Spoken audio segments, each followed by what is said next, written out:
کہ پورا western media بغیرت بنا ہوا. میں امریکہ سے پڑھ کے آیا ہوں. میں نے سن 2000 میں وہاں یونیورسٹی آف ہیوسٹن میں پڑھا ہے. یہ کتے بلے کی جان بچانے والی قوم ہے. پہلا سبق جو مجھے ملا تھا نا امریکہ جا کے وہ یہی تھا, we are the champions of human rights, we are the ambassador of human rights. ہم انسانی خدمات کے چیمپئن ہیں دنیا کے. کتے کو بنانے کے لیے بھی فوج رکھی ہوئی ہے انہوں نے, کتے کو بچانے کے لیے. بلی کو بچانے کے لیے سواٹ رکھا ہوا ہے انہوں نے اس ٹائم.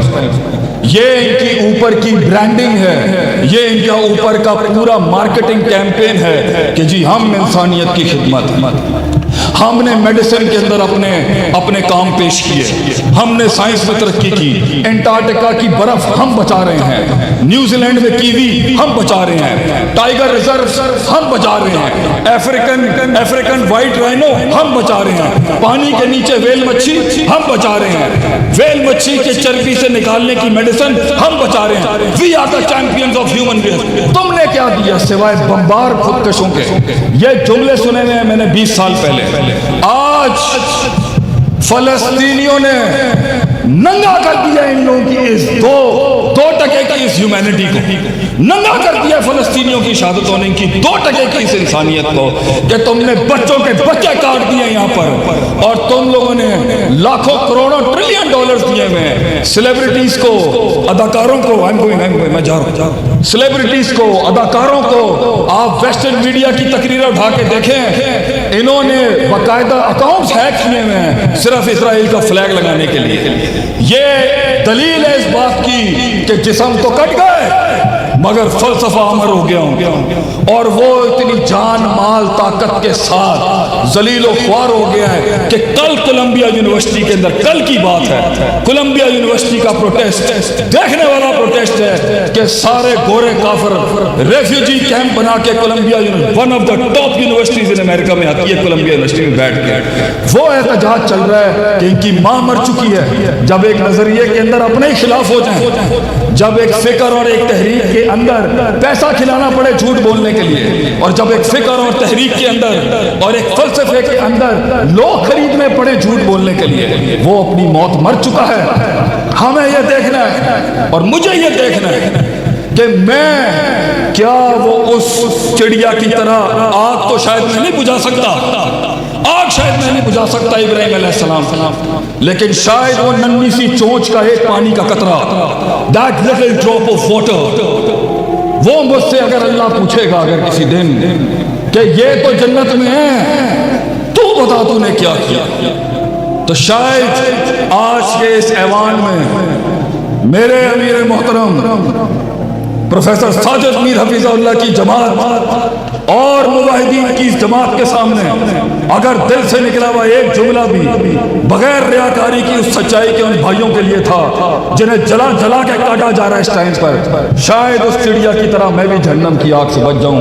اللہ تعالیٰ ہماری غیرت ہمیں مار دے اس سے پہلے کہ وہ ان آنکھوں کو وہ دن دیکھنا پڑے کہ یہ مسجد اقصیٰ ڈھا دے.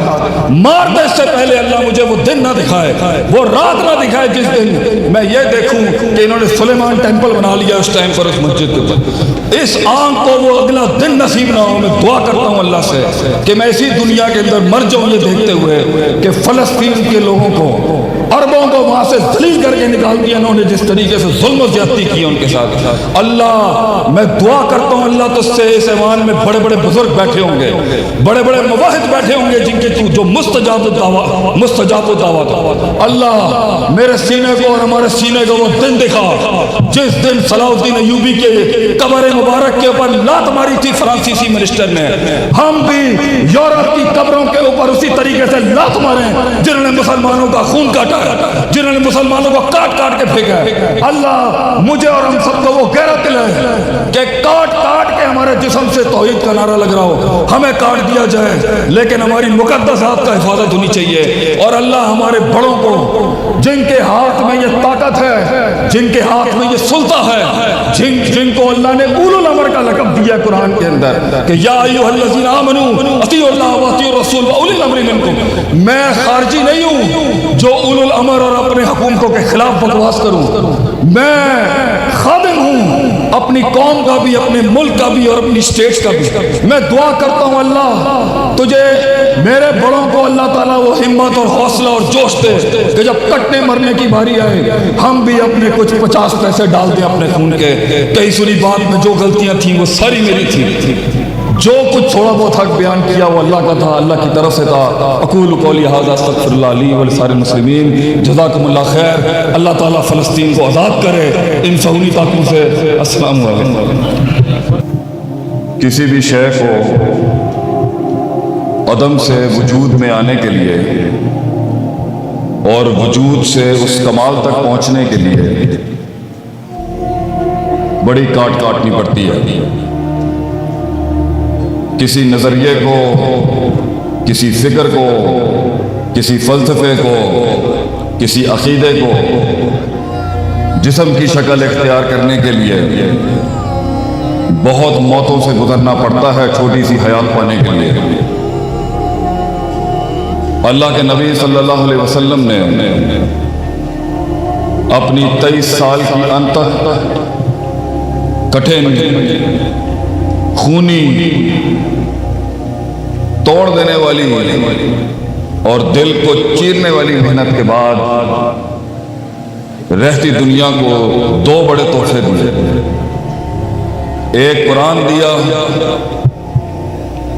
جس میں اللہ فرماتا ہے لَقَدْ مَنَّ اللَّهُ عَلَى الْمُؤْمِنِينَ إِذْ بَعَثَ فِيهِمْ رَسُولًا مِّنْ أَنفُسِهِمْ يَتْلُو عَلَيْهِمْ آيَاتِهِ وَيُزَكِّيهِمْ وَيُعَلِّمُهُمُ الْكِتَابَ وَالْحِكْمَةَ کہ انسانیت اپنی سیاسی اعتبار سے، اجتماعی اعتبار سے، ریاستی اعتبار سے، اپنی معاشرتی اعتبار سے جس ڈگر پہ بھی ہوگی، اللہ کا دیا ہوا حل دنیا میں آ چکا ہے۔ نبی نے اپنی 23 سال کی محنت میں اس کے علمی، اس کے حصی، اس کے معنوی، اس کے فزیولوجیکل، اس کے ایبسٹریکٹ ساری اپلیکیشن اس کو دنیا میں دے دی ہے، جب بھی انسان چاہے اس سے فائدہ اٹھا سکتا ہے۔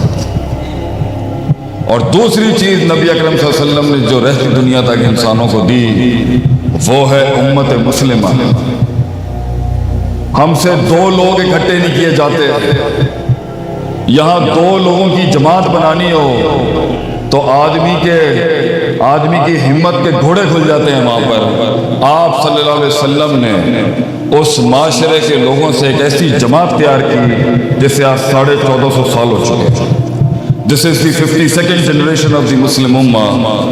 ٹوٹی ہے، پھوٹی ہے، کمزور ہے یا ضعف ہے، مگر آج it is still نبی اکرم صلی اللہ علیہ وسلم کی بنائی ہوئی آرگنائزیشن آج بھی ایگزسٹ کرتی ہے اور آج بھی کارواں چل رہا ہے چاہے جس بھی حال میں۔ اور اس امت کی سب سے بڑی اینٹ، سب سے بڑا وصف اور سب سے بڑی بنیاد تھی عقیدہ اور اخوت۔ جس چیز پر وہ اکٹھے تھے وہ توحید تھی، جس چیز پر وہ متحد تھے وہ توحید تھی، جس چیز پر وہ جس کے خلاف تھے وہ شرک و بدعت تھا اس دور کا۔ جس چیز نے ان کو مختلف رنگ و نسل سے ایک قبیلے کا حصہ بنایا وہ فکر توحید تھی اس ٹائم کہ انسانیت کانسٹنٹینوپل سے لے کے Persia and from Indonesia to Spain شرک کے ایسے گڑھوں میں ڈوبی ہوئی تھی کہ اس دور کے مورخین لکھتے ہیں، ابن شام لکھتا ہے کہ 5 یا 6 مباحث ہوں گے اس دور کے اندر، جن میں سے کوئی ایک یمن میں تھا، ایک کہیں فارس کے اندر تھا، کہیں تھا، گنتی کی اس ٹائم پر روشنی تھی۔ آپ صلی اللہ علیہ وسلم نے اخوت اور محبت، اتحاد اور غیرت، عقیدہ اور توحید کی بنیاد پر ایک ایسا نظم پیش کیا کہ اگر ایک کٹتا تو دوسرا علم اور جھنڈا سنبھالتا، دوسرا کٹتا تو تیسرا سنبھالتا، اور تیسرا اگر اپنا گردن اور خون پیش کرتا اللہ کی راہ میں تو پیچھے ایک جماعت کھڑی ہوتی تھی جان دینے کے لیے۔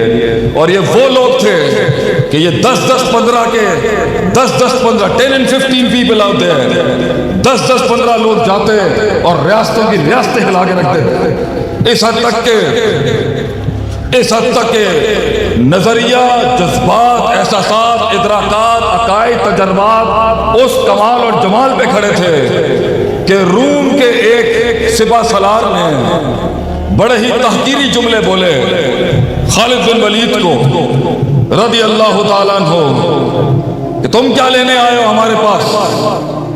کیا عزم لے کے آئے ہو تم یہاں پر؟ پیسہ چاہیے، دولت چاہیے، اگر یہاں تک پہنچ بھی گیا ہے، رومی بارڈرز تک ٹچ بھی کر رہا ہے تو، کیونکہ اس دور میں روم سپر پاور تھا، فارس دوسری سپر پاور تھی، اور مصر تیسری سپر پاور تھی، اور تینوں ہی علاقے عرب کو منہ نہیں لگاتے تھے اس ٹائم پر، کیونکہ this was an untapped market. ان کے قبائلی سسٹم اتنا تھا کہ وہ اسے ٹچ ہی نہیں کرتے تھے، وہ کہتے تھے یہ خود اپنے آپ اندر ہی مسئلہ ہے بہت بڑا۔ یہاں سے اللہ نے نہ نبوت اللہ نے رومیوں کو دی، نہ فارسیوں کو دی، نہ مصریوں کو دی، اللہ نے آخری وقت کا امام کھڑا کیا تو عرب کی سرزمین سے کھڑا کیا۔ عربوں کو یہ وصف ملا کہ وہ انسانیت کو لیڈ کریں گے اب آخری دم تک، اور جب وہ تحریک جو مکے کی ان گلیوں سے شروع ہوئی تھی، قل لا الہ الا اللہ تفلحون تملک العرب والعجم سے، جب وہ رومی بارڈروں تک پہنچی تو بڑے تحقیری جملے اس نے بولے، اور جب وہ فارس کے بارڈر تک پہنچی، جو کچھ سنا گیا اللہ پاک اس پر عمل کرنے والا اور آگے لوگوں تک پہنچانے والا بنائے۔ مزید اصلاحی بیانات کے لیے ہمارے یوٹیوب چینل شیخ عاطف ریمائنڈر کو سبسکرائب کریں اور ویڈیو کو لائک کریں۔ جزاک اللہ خیر۔